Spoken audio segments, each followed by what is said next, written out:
Ask Mufti Tariq Masood. کیا سنت نماز چھوڑنے سے گناہ ہوگا؟ فرض نمازوں میں جو سنت مؤکدہ ہیں کیا انہیں چھوڑنے سے آدمی گناہ گار ہوتا ہے یا نہیں؟ حسان احمد حیدر آباد انڈیا سے۔ جناب حسان صاحب، سنت مؤکدہ جو ہے نا، جو فجر سے پہلے کی 2 سنتیں ہیں، ظہر سے پہلے کی 4، ظہر کے بعد کی 2، پھر مغرب کے بعد کی 2 اور پھر عشاء کے بعد کی 2،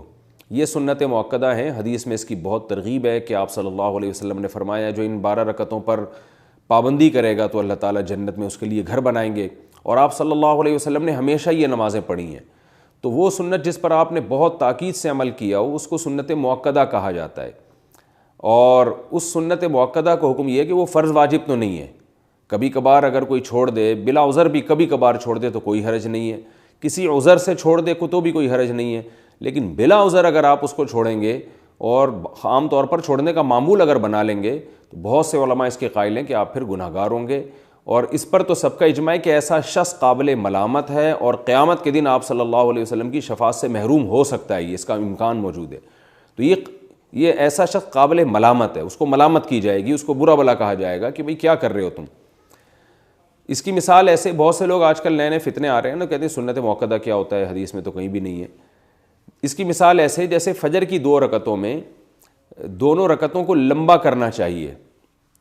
یعنی سنت ہے کہ آپ فجر کی 2 رکعتوں کو امام کو چاہیے کہ وہ باقی نمازوں کی نسبت لمبی قرات کرے اس میں، جیسے کہ امی عائشہ رضی اللہ تعالیٰ عنہ فرماتی ہیں کہ فجر کی 2 رکعتوں کو 2 اس لیے رکھا گیا ہے کہ ان میں قرات زیادہ ہے۔ اب کوئی بھی اس کا قائل نہیں ہے کہ اس میں قرات زیادہ پڑھنا واجب ہے، سب مانتے ہیں کہ سنت ہے، اور لیکن ہے سنت مؤکدہ۔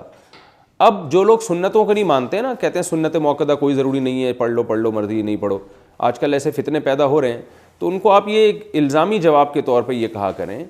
کہ اگر کوئی امام فجر کی نماز میں 1 رکعت میں انا اعطیناک الکوثر پڑھتا ہے، دوسری میں قل واللہ احد پڑھتا ہے اور رکوع کر کے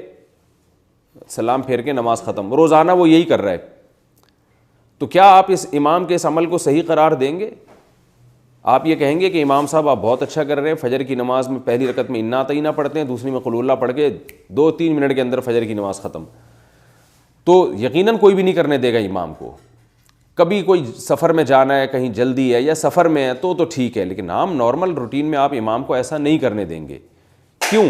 اگر آپ امام کو ملامت کر رہے ہیں کہ بھائی فجر کو پراپر طریقے سے پڑھاؤ، طوال مفصل پڑھو، اس میں جو طویل صورتیں ہیں جن کی وہ والی صورتیں آپ اس میں تلاوت کریں، یا تلاوت کی مقدار اس میں بڑھائیں۔ یہ کیا ہے کہ آپ انا اعطیناک الکوثر پڑھ کے اور دوسری میں قل اللہ پڑھ کے رکوع کر لیتے ہیں۔ اگر آپ امام کو ملامت کریں اور دلیل میں یہ کہے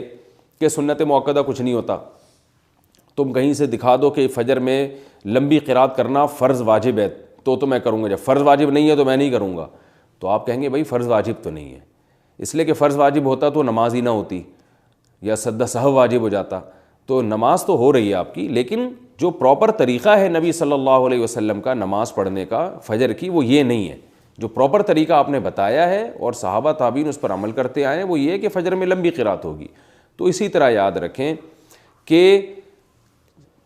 فجر سے پہلے 2 سنتیں ہو گئیں، ظہر سے پہلے 4 سنتیں ہو گئیں، ظہر کے بعد 2 سنتیں ہو گئیں، یہ جو سنت مؤکدہ ہیں یہ بھی فرض واجب نہیں ہے،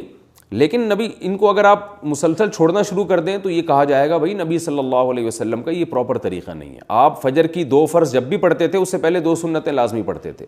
آپ ظہر کی 4 سنتیں جب بھی پڑھتے تھے اس سے پہلے ظہر کے 4 فرض جب بھی پڑھتے تھے اس سے پہلے 4 سنتیں لازمی پڑھتے تھے، اس کے بعد 2 سنتیں بھی پڑھتے تھے، پھر مغرب کے بعد 2 سنتیں پڑھا کرتے تھے، عشاء کے بعد 2 سنتیں پڑھا کرتے تھے۔ تو جو پراپر طریقہ ہے نماز پڑھنے کا، 5 نمازیں جو فرض کی ہیں وہ پراپر یہی ہے کہ ان سے پہلے اور ان کے بعد یہ جو سنتیں ان کا اہتمام کیا جائے۔ تو اس لیے ان سنتوں کا بہت زیادہ اہتمام کرنا چاہیے، اور آج کل جو ایک جدت پسندی معاشرے میں پھیلی ہوئی ہے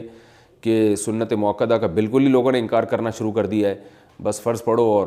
باقی کوئی کچھ بھی نہیں ہے، تو یہ غلط ہے۔ ہاں کبھی جلدی ہو، سفر میں ہو، کبھی یعنی سفر میں بھی ٹریولنگ کے دوران اس میں آپ سنتیں چھوڑ سکتے ہیں۔ سفر میں کہیں آپ نے اسٹے کیا ہوا ہے تو اور آپ بالکل سکون کی حالت میں، تو وہاں بھی سنت مؤکدہ پھر سنت مؤکدہ ہی رہتی ہیں۔ اس کی مثال ایسے جیسے آپ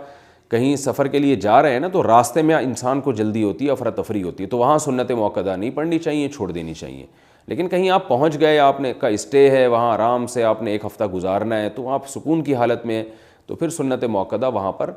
سنت موقدہ ہی بن جاتی ہیں, کیونکہ سنت موقدہ کا تعلق اس سے ہے کہ حرج ہو رہا ہے کہ نہیں ہو رہا پڑھنے میں. تو جہاں حقیقت میں حرج ہوگا وہاں سنت موقدہ چھوڑی جا سکتی ہیں, جہاں نہیں ہے تو وہاں نہیں چھوڑی جا سکتی. تو کبھی کبھار کوئی چھوڑ دے تو کوئی حرج نہیں ہے, کسی عذر سے چھوڑ دے تو بھی کوئی حرج نہیں ہے, لیکن چھوڑنے کا معمول بنا لینا, یہ آدمی بعض علماء کے نزدیک گناہگار ہے, ورنہ قابل ملامت تو سب کے نزدیک ہے. آسک مفتی طارق مسعود.